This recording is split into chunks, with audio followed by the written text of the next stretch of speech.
Oman adehye mi mama kwa aba ediba attention TV so. Wapom etisen. Ye ba be ko Christmas ni mesere ama eye wapom din.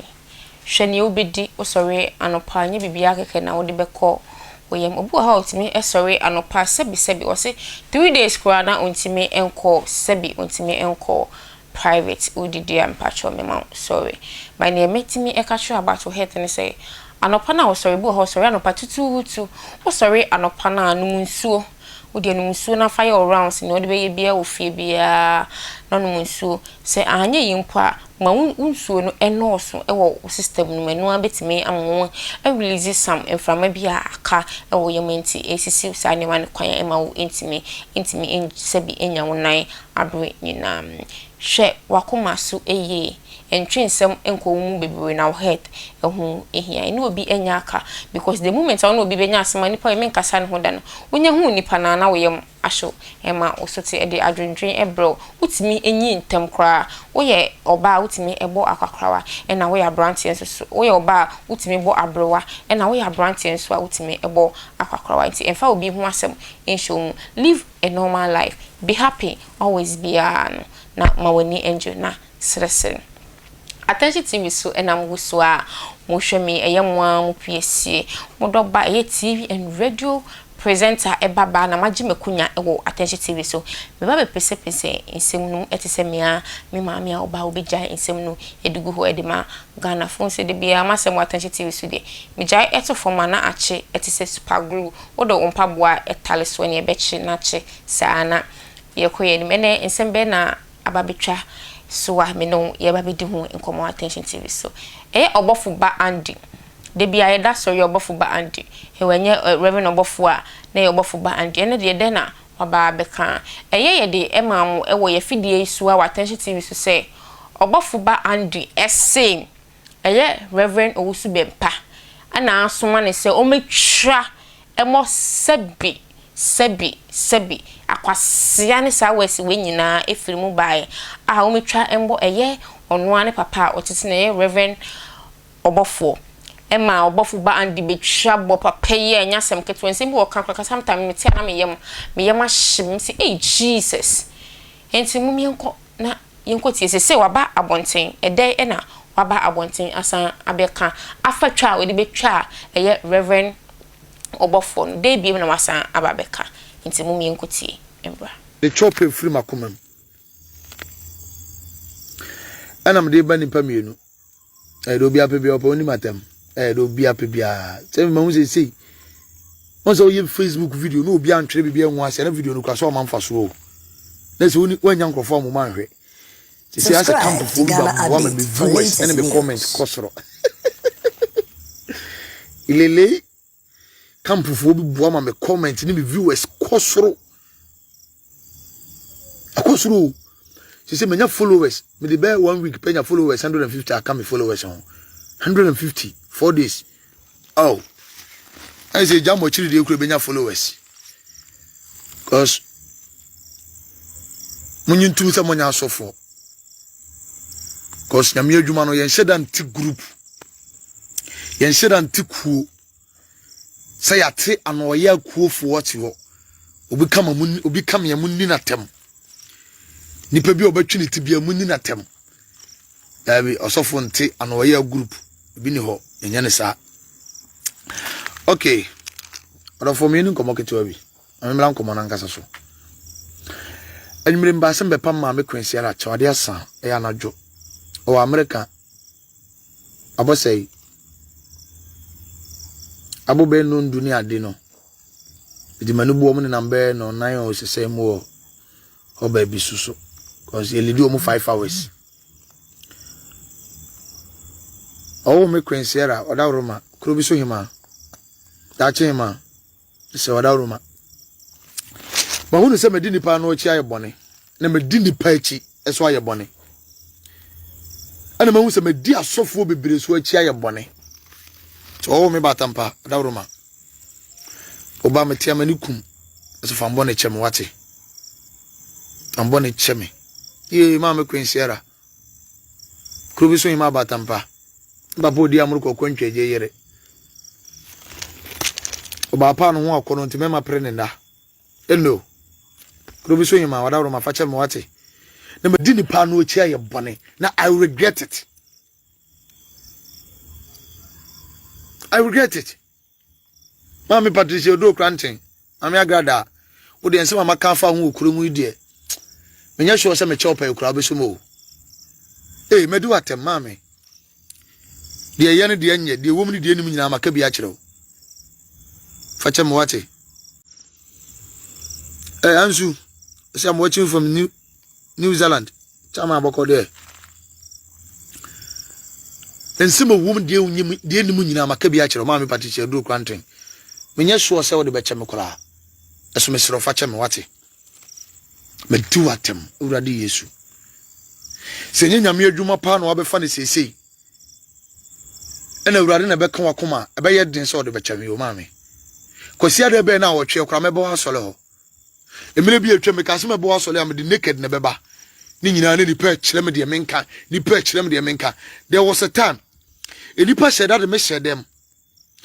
a kire me de menka ma me be di atema ma me ba wo show so kra be ka say opam bo beneza wadi me tunum aso enipa na a kire me de menka me tire nipa ho e show bi ho say ni ya prane de ye okoka ma me Agradaa facha me wate Patricia odo kranten fache me unko wo chopa no de menye so de beche me eso fache me ma me kwensiera so sa odi am no yere ma me firi makoma mu wate oba ebi nsi biem sa so na wa wo hwe me oso me po achew na ma pa me papa odi am ro kwantweje ne ma me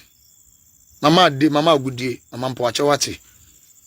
yefro no me sai mama kwaba ediba attention TV so biem ahwefo ene etiefo mepa mo chew makakotie eye voice no aba enti mukotie na mo san hwe no